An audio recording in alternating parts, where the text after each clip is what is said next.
Just going to give it about another minute to see if we have any more people joining us. Okay, I think we will go ahead and get started. Welcome, everybody. Thank you for joining us tonight. We know how especially busy this time of year is for everyone, so we really appreciate you being here.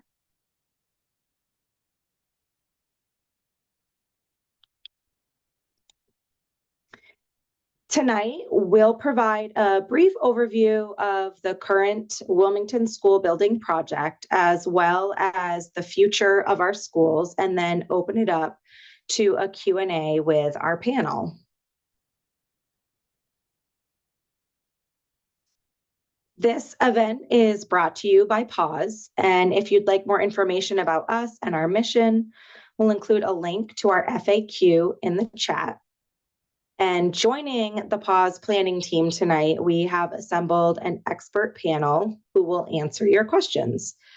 Thank you to our panelists for agreeing to take time out of your busy schedules to join us tonight. We really appreciate it.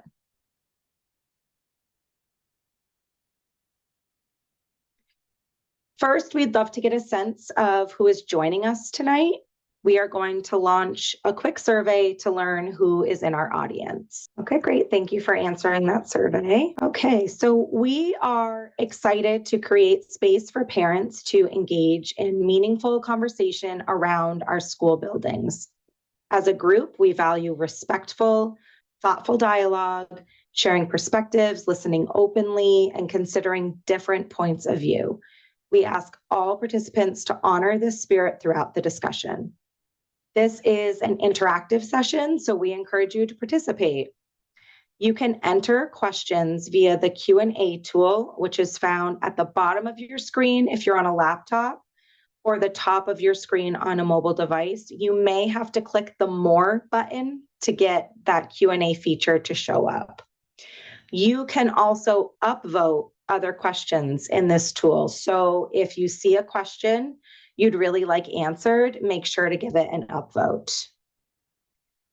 And now I'm going to turn it over to Jen, who is going to tell us why we are here tonight. Hey. Okay. All right. So why are we here tonight? So the reason we wanted to get parents together is because we're about to get crazy with the end of the school. It'll be the summer, and they'll be coming in hot off the summer to very quickly going to vote on this project. This project will increase taxes, so it is not a sure thing that it will pass. We truly believe that our parents are going to need to mobilize really to help garner the votes needed for this project to pass. There are 2 votes that are needed. The first one is September 13th is a special town meeting. It is in person only, and a 2/3 majority of the people in the room need to vote yes for it to pass. You also need a second vote. It's a ballot vote. Early and mail-in vote will be available, but the key date there is September 16th, and a simple majority is needed for that vote. So for some of us, this all might seem like old news. We've been hearing about this project for a while and almost feel like it's an obvious win. Why would we not have a new school building? However, from speaking with parents, we know that many parents don't really know exactly what's going on or haven't had the time to keep up to speed on the project. There is also a sizable group who do not support this project. Some of them for very valid reasons, and for some, their lack of support is really based on misinformation. Ultimately, this will come down to who shows up to vote. So tonight, in addition to giving some key information about the plans for our elementary schools, we will also provide some information about what you need to know when it comes to coming to vote overall, and how to provide this project much needed support. Then we're going to give you the space to ask questions, gain comfort speaking about the project, and so you have the comfort to speak with others about the project. All right. So let's start with a brief recap. This project started in 2021 when Wilmington engaged with the MSBA to explore replacing the Wildwood School or school consolidation to address the needs of several of our aged buildings. The grant process is slow. It's been a long road. Feels like we've been talking about this for forever. But it is a thoughtful process. And through this process, it was determined that a pre-K through 5 was Wilmington's preferred option. If approved, Wilmington stands to save millions. In September, we will vote to approve funding for the project, or if it does not pass, we would need to figure out another solution and how we would pay for that solution all by ourselves, or start this long MSBA process over again. One of the key elements of that got us here was a review of the current school building conditions. All of our elementary schools are old, and based on the committee's evaluation of these 3 school buildings that are in scope for this project, all of our elementary schools, these elementary schools have significant deficiencies and needs. Many of us who have spent time in these projects know this. We're familiar with the building's issues, but what we might not know is what a new school building looks like and how very different they are. It's not really about shiny surfaces, just about the shiny surfaces and air conditioning. It's about much more. I had an opportunity to go on some of these tours, and the school building committee produced a video recapping those new school building tours. In that video, they walk you through many of the key benefits of the modern school buildings. That is available on the project's website, but we're also going to pop a link to that video in the chat. Through the process, 18 different options were evaluated. Options including different grade configurations, different locations, and different solutions, meaning just repairing the buildings that we have, renovating them, or new buildings. Ultimately, the school building committee chose a pre-K through 5 at the north site because it scored best on their evaluation criteria, comparing the options. It is most effective for our taxpayers, and it's best for education. If you have questions about how the school building committee landed on this option or any differences between this option or another specific option, please put question and through the Q&A function and ask our panelists why, and we can dive into that later. I also wanted to highlight that this was the solution that was preferred by the community. The school building committee did a survey of the town, about 1,000 respondents, I believe. 64% of those who completed the survey chose the pre-K through 5 option over other shortlisted option. It was a clear preference. However, 64% is to about 2/3, and that is really close to the 2/3 majority vote that is needed to pass this project at town meeting. What will the other 36% who wanted a different configuration do? We don't know. But I think this really underscores the importance of those who do support school consolidation and this project showing up. So, what's new? What's happened since that big push the school building committee made last year to educate the community on the different options overall? Well, the school building committee and the town each have been hard at work. And we'll hit a few highlights from what's kind of happened since the fall overall. In addition, we just wanted to highlight that the community is also mobilizing. There is a Yes campaign to help support, and we have a member here who will speak to those efforts and how you might get involved. And there is also a No campaign that has organized as well. A few things. The first question I always hear when I tell people that I know some things about this project is, where is this project? Where is this building going to be? So the North Intermediate site, but this graphic here shows you the outline of the current North building, as well as the footprint for the new building. So they'll build the new building, move the kids in, and then demolish the old building and complete the design. Key to the planning process and the work that the school building committee has been doing over the last few months is consideration of the public and private spaces, ensuring that the entire community can benefit from this building and its grounds. None of my kids will see this building, but I hope that we'll get to benefit from it. While thinking about the public's use, they're also keeping laser focused on student safety. And just one of those safety benefits that we do not have today is the ability to physically lock off the classroom space from the space that the public would have access to, the blue space here, during non-school hours. So that's just one of the many safety features of this building or a new modern school building in comparison to our older school buildings. If you want to learn more about the safety features that a modern school building will have, please add that as a question in our Q&A. And then kind of the last kind of design thing we wanted to highlight is one of the big barriers to this project is the perception of this being a mega school. So I wanted to highlight some of these design features that really combat that potential drawback of a pre-K through 5. Grade levels will be separated by floor and even by grade. And here you'll see almost that we've enlarged or magnified what I'm calling like a grade pod here over to the left on this bottom space.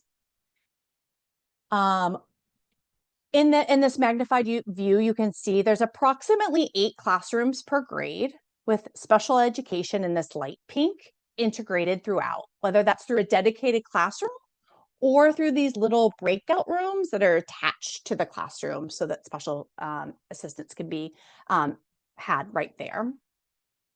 We're showing here a couple of the renderings for the classroom and the extended learning space is found kind of in between the classrooms and the pod overall. There are more renderings that the school building committee showed in their most recent community forum. If you're curious to see what does a pre-K classroom look like, or some of the other renderings from this new school building, we will drop the link to the most recent community forum with those images into the chat. So those were just a few of the things that we wanted to highlight from the most recent community forum, then the design. Now I'm going to turn it over to Scott, who will share some of the other key learnings. Thanks, Jen, and thank you to everyone for being here. I'm Scott Neville. I have a 6th grader at the middle school, a 3rd grader at the Shawsheen, and a 5-year-old who will be starting kindergarten next year at the Boutwell. I'm going to spend a few minutes talking about the potential costs of this project, how the costs are structured, and options Wilmington has to pay for the school. But before I begin, just a quick disclaimer that any information I share tonight are my own viewpoints as a parent who's followed the process and don't reflect the views of any boards or committees. I have no inside information. Anything I mention has been discussed and presented at public meetings. So, schools are expensive to build, but how expensive will this one be? Well, thanks to the school building committee, we now have that number. The school is projected to cost $173 million, but don't worry. Thanks to being enrolled in the MSBA program, Wilmington residents will not be picking up that entire cost. But before we get to that, let's talk a little bit about that number. On the right, you'll see a breakout of costs between construction costs, soft costs, and additional contingencies. Construction costs are what you'd think: materials, labor, foundation and walls, site work, all the stuff you'd see in a construction site. For this building project, the costs are $138 million. But schools take years to build. What about inflation and tariffs? These costs will just go up. Well, Inside of that 138 million, they've built in a little over 10 million in contingency costs to cover any escalations. To the right, you'll also see soft costs. That's going to cover everything from designing and construction management to permitting, traffic and site studies, and even includes things like furniture and technology for the building. These costs are projected to be 26.6 million. And we just talked about the 10 million in construction contingencies, but in an effort to be conservative in uncertain times, this project also has additional contingencies of around $9 million.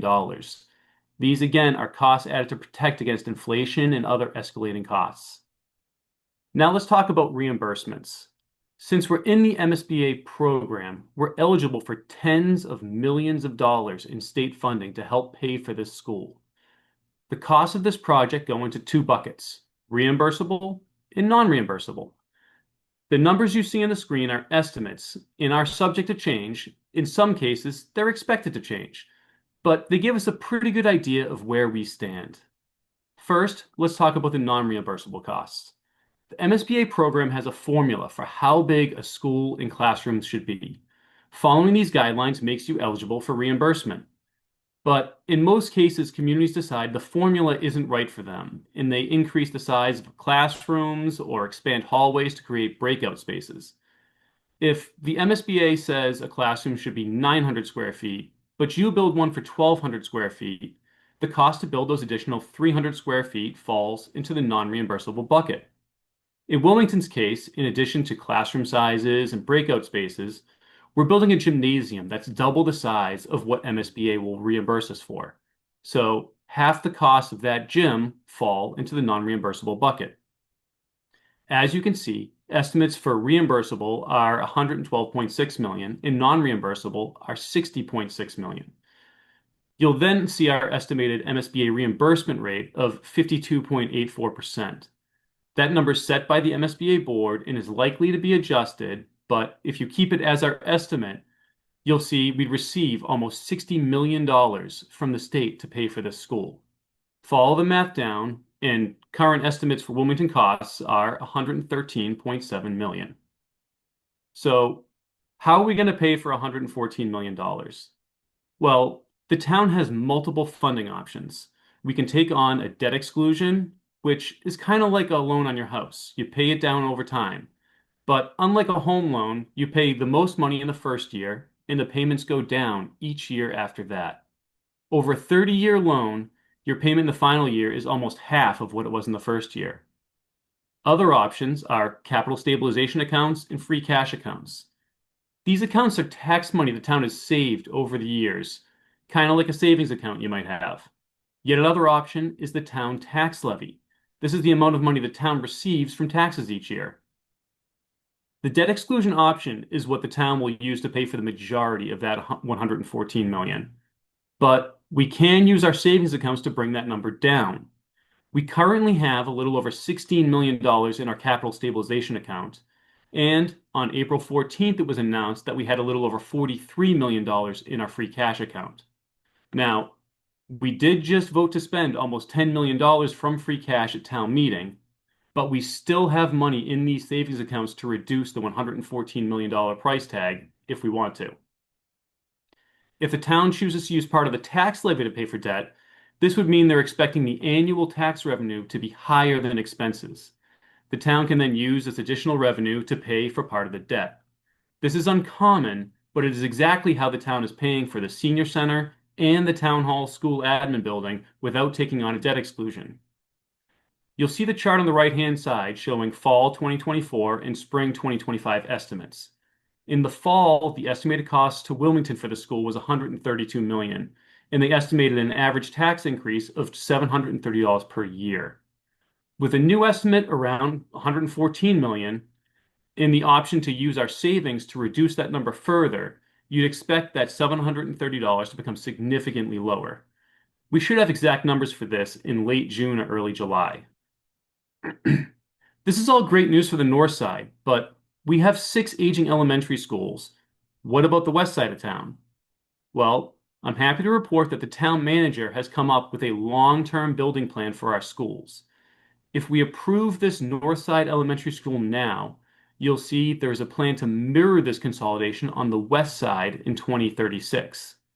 As the plan stands, that west side project will be funded through the tax levy, the option that I discussed earlier. Currently, the town is paying down long-term pension debt with an annual payment expected to peak and subsequently end at $14 million a year in 2035. Once that debt's paid off, it opens up that tax levy money to go towards something else. In this case, the plan would be a new elementary school. Before I hand it off, I just want to mention one more time that there are 2 votes needed to get this school building project to pass. You'll need to vote both times. September 13th will be the special town meeting. You'll need to be in person for that vote. At the request of the Yes campaign, Wilmington Youth Soccer has already voted to cancel in-town morning soccer that day, so parents will have the opportunity to get to the meeting. If you're part of a group that usually holds events on Saturday mornings in the fall, reach out now to request they hold that morning open so you can attend the meeting. The September 16th vote will be a ballot vote. We only saw an 8% turnout at Wilmington's town elections this year. We'll need a much larger turnout on September 16th to get this school built. So please encourage everyone you know to go out and vote in that election. I'm now going to pass this along to Red, who is going to share some information with you about the Yes campaign. Hey y'all. I'm Red or Haley Stewart, and I'm a parent here in town. I've got a 4-year-old and a 6-year-old. So I've got one of the kiddos that is in the Wildwood at the middle school this year, with another one coming up behind him. So I chair our Yes Committee. This is a group of volunteers around town. We've made up of parents, teachers, town leaders that have come together over the last few months to really help push this vote and get out the yes vote. So our goal is to be working in and amongst our town. You'll start to see, if you haven't seen it already, you'll start to see whether it's a hanger on your doorknob or yard signs out and about across town. You'll see us tabling at different events. Really, our goal is to help educate folks of what educate folks around this project and the value of this and the importance of this work to our town. And again, I will hit it over the head. The thing that Scott just said, really our goal is to get that yes vote out to both votes that need to happen. So that is in person, that special town meeting on Saturday the 13th, as well as the ballot vote that will be that following Tuesday. So we need to vote in both, not just one or the other. So if you're someone who would love to get involved, there's a lot of ways, because we are a group of all volunteers who are working in our early mornings or late evenings to help push this along. We would love as much help as we can get, and there's lots of ways to help. So we're looking for folks to volunteer, to donate, and then there are other ways to support. So some of the things that you can do, we've highlighted some here, but we've got tabling, helping us table at upcoming Yes events, helping just share updates and information out on your own social media networks, preparing and distributing informational flyers and mailers that'll be sent out towards the end of the summer, participating in phone and text banks that we'll have coming up throughout the sort of closer to the actual get out the vote, so the weeks leading up to September 13th and September 16th. Canvassing door to door, this is huge. This will start in the next few weeks. We've got our first community canvassing, which is door knocking, so being able to go to folks' door, actually be able to talk to them and share this information directly with folks across town. So our first community canvassing event will happen on May 17th. So that's 2 Saturdays from now at 2 p.m. And always happy to share more information about that. We also just have, if you can volunteer to be what we're calling a champion volunteer, which your goal is really to help us secure 3 or more other voters who will commit to attending both the special town meeting and then voting in that ballot vote. So, and that's amongst many ways that you can help support. So that's how you can use your time, use your voice, be able to share this across the town. We also, again, because this is all volunteers, we are trying to get materials to help continue to educate the town. So please donate if it's something that you are able to do. And you can see we're right now we're pushing our we'll push out yard signs coming up the next few weeks. So continue if you donate that $25 mark, we're able to we'll get a yard sign out into your yard. And then of course there are other ways to support across town. But always looking for support. I know Barb's going to throw up some links in order to if you're interested to get involved and interested to volunteer, and if you're interested to donate.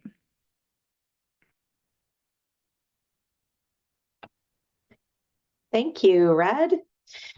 Okay, now it's time to get to your questions. Yes, it is fine to put the questions in the chat if you can't get the Q&A feature to work. That's absolutely fine. I will direct the questions to the appropriate panelist, but if there's anything that other panelists would like to add, please feel free. Our first question is going to Amy, and we would also just like to acknowledge you during this Teacher Appreciation Week. Thank you very much for being here, and we appreciate all that you do for your students. Could you tell us a little bit about what are the benefits of consolidation from a teacher perspective? That's a great question. So I starting off, I just thank you everyone for all of your hard work on this. I really appreciate it. To begin with, I think that optimizing resources that we have available to us in the school district is a really important point. We can more efficiently use our staff. We currently have a lot of staff that are shared between buildings. They might be service providers, they might be specialists, and they spend some of their day traveling between buildings. Having everybody in one building would eliminate them having to do that. I think they would be able to use their time more productively. Grade level teachers can communicate with each other. The way it's set up right now, we have our kindergarten teachers who are, off at the West in the middle school, or at one time we're at the Wildwood School kind of on their own, our preschool and kindergarten. Then we had our grades 1 through 3 and then 4, 5. So, I can easily communicate with the 4th grade teachers, but I really can't easily communicate with 1st, 2nd, 3rd, or kindergarten teachers. So we would be able to do that.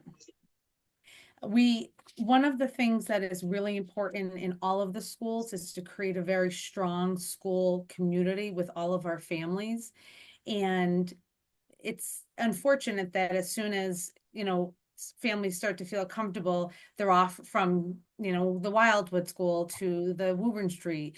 And while I do believe all of our schools have really strong communities, I think it's a little sad that parents, families have to leave, where they've grown, they've, come to know and love their teachers and their principal and all the staff, and then they move on to a new school.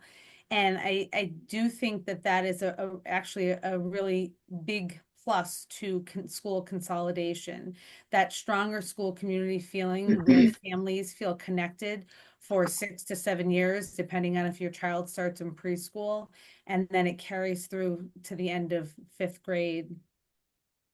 Another point that's really important to bring up is, as a school, as an educator, we want all students to feel connected to the staff. And some students, easily connect with all staff members, whether it's their classroom teacher, whether it's a reading specialist, honestly, whether it's like someone working in the cafeteria or in the kitchen. And I think that when students leave a school and they have to start a new school and they have that transition, sometimes that connection, that relationship is lost, and sometimes that student finds a new connection or a new relationship, and sometimes they don't.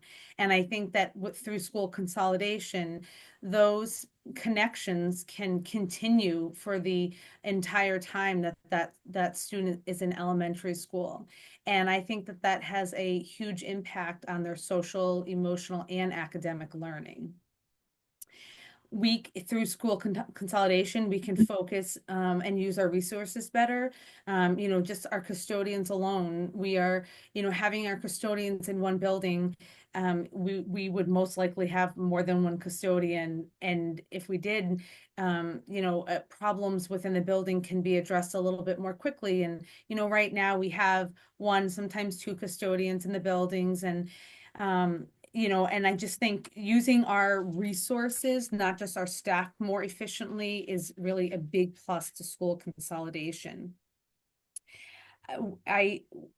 Another positive is we would have spaces that we don't currently have in our buildings, and we most likely wouldn't have even if we just updated our current school buildings. For example, I believe that there's a plan in the new school to have a STEM classroom, to have smaller group spaces for learning, whether it's small group instruction.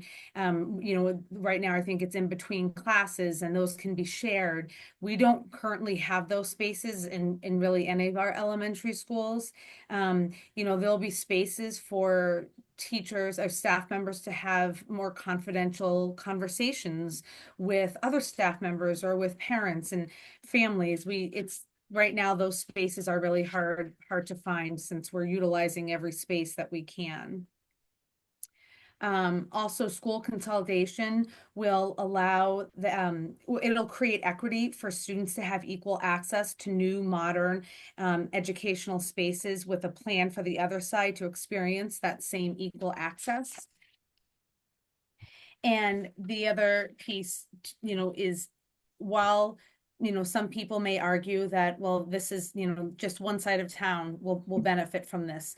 And yes, that might be a true statement. However, the size of the building, the fact that we're looking to have a larger gym will allow greater public use, and at the same time, keeping our classrooms safe, our students safe, our educational spaces safe.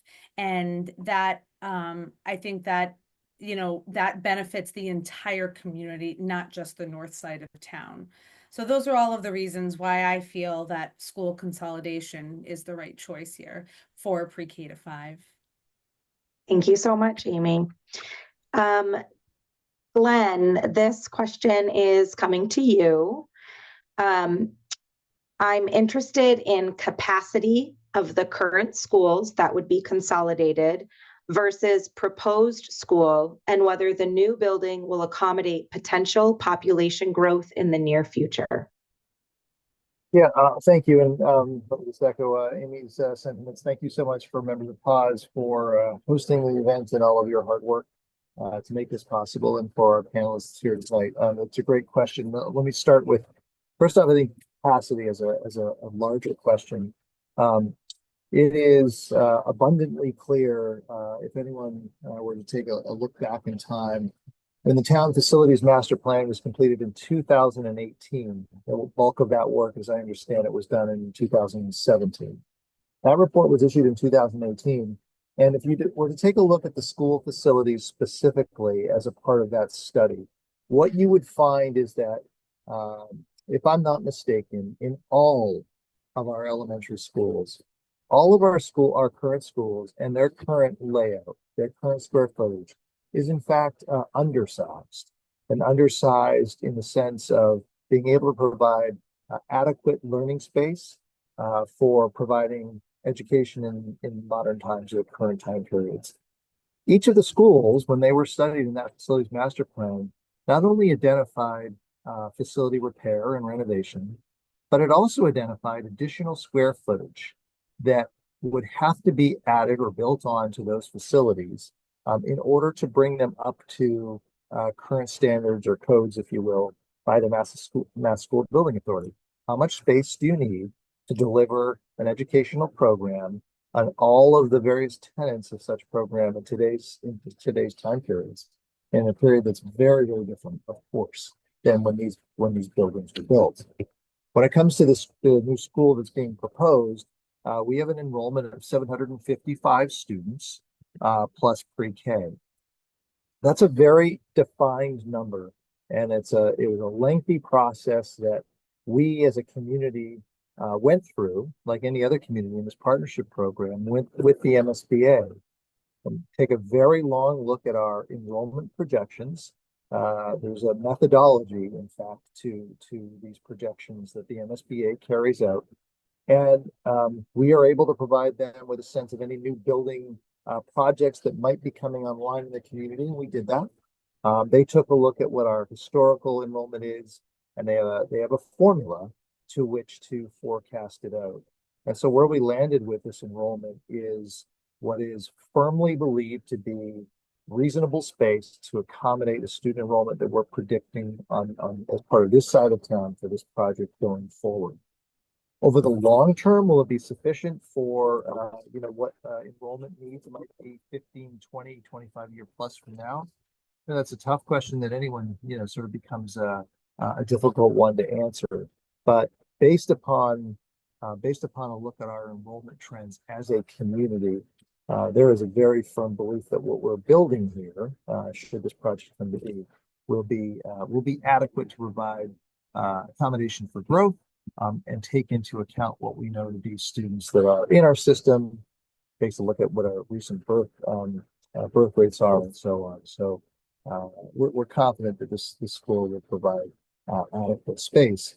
We're confident that if we were just to renovate our existing schools, they don't have the sufficient space to deliver programs and services to really best meet students' needs in current time. Great, thank you. David, this question is for you. Can you address what will happen if this gets voted down?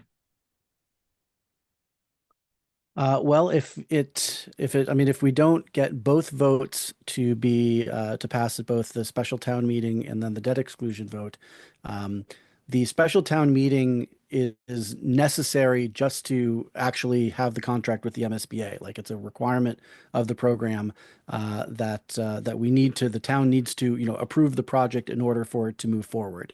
So if we don't get the positive vote, then this particular project cannot move forward as is. And most communities in that situation essentially find themselves having to just completely replan their whatever school construction that they needed, essentially from scratch, either by reapplying to the MSBA for a different project, or by deciding to self-fund what they can at the time. Knowing the current state of our buildings and how long it would take us to kind of handle them as a chunk by chunk project, one piece at a time, we really think that would be a negative consequence for Wilmington. We already feel some of the pressure of having waited so long to address the situation with the elementary schools, which is why in my mind, it's so important that we take this opportunity to address as many of the schools as we can while we're in the program and while we have access to all of this state money in order to help us address the situation of the elementary schools. I think as long as and this has been one of the themes that you've heard, up throughout the presentation so far, that we can get this done, and it's important that we get this done, but we only will if everyone takes individual responsibility to get it done, to make the vote happen, and not just count on other people to vote this project through. Great, thank you. Jonathan, this question is for you. What is the best setup if you want to bring your kids to special town meeting? So that is very much a work in progress. So Chuck, I noticed you mentioned that you were there on Saturday. We piloted the family friendly room and the band room, and it was a new idea, a new experiment that we had. The feedback that I've received so far was that it was a success. There's going to be an awful lot of work that goes in between now and September to make sure that that's a scalable idea. I don't know if there was much on either of the special or the annual town meeting warrants for this past weekend that was going to generate the level of interest that this will for residents that are parents of school-age children that would be interested in attending in September. So making sure that we have, I think, appropriate accommodations for that and additional rooms if necessary is going to require an awful lot of planning. And hopefully we can have some concise guidance that's published well in advance. So people that don't have the ability to get child care coverage for that morning and are bringing their kids know exactly what they're supposed to do and what's going to be available.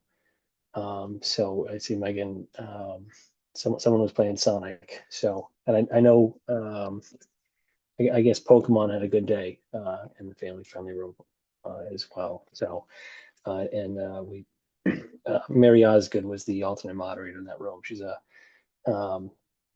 chair of the board of registrars. She's also a retired teacher. She's one of the nicest people in town. So I think she was an excellent person to kind of run that experiment back there. So we're planning, we'll continue on that. So hopefully some concise messaging can go out. Great, thank you so much. Stephanie, you want to just take the next one from Barb? Sure, go ahead. Okay, thanks, Barb. So town meeting is it's really the governmental difference between living in a city and living in a town in Massachusetts. So folks that live in Woburn have a very different experience. So elected town council, and that town council they're really delegating all of their decision-making responsibilities to that town council. And if they don't like the decisions that the town or the city council makes, their recourse is to wait until their precinct rep is up for re-election and vote for somebody else. In Wilmington, it's an open town meeting form of government. It's the legislative body of the town. You can't vote remotely because what is on the warrant is not necessarily what is actually going to be voted for. As a resident, you have the right to speak and be heard. You also have a right to amend a motion. So if you think that something that the town is proposing or that a resident is proposing that's on the warrant needs a little bit of tinkering, you have the ability to try and specifically tailor what is being voted on before it actually gets called for that binary yes or no vote. So no, you can't vote remotely. You do have to be there. Like all systems of democracy, it's about getting out the vote. So I would expect that we're probably talking about a 1 to 2 hour long meeting. If things go relatively closely or relatively smoothly, I would advise you please show up early. If people are showing up at 9 o'clock when the meeting is scheduled to start, there's probably going to be a line of people waiting to check in. If most folks are showing up earlier by 9 o'clock, that line should be a lot shorter, and the delay to get started can be really abbreviated. But I kind of dove into a question I'm anticipating, not actually asked. But if you're unfamiliar with the process, that's certainly a few things to be wary of. Thank you. I appreciate it, Chuck. I think you're pretty great too. I just want to follow up with you, Jonathan. You mentioned a family-friendly room, but there also will be CARES in addition to that, right? Yeah. So, and Dr. Brands is very collaborative in helping CARES become part of our town meeting tradition. So I think right now we are very much planning with the assumption that they are going to be a part of it.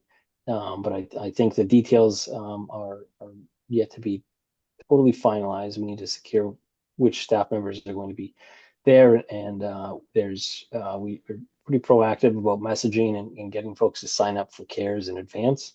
That's very different from what we've done with the family-friendly room this time around. So there's a registration process that we implement for CARES coverage. So don't just show up with your kids and expect that CARES is going to be able to take them. You're gonna have to sign up in advance for that.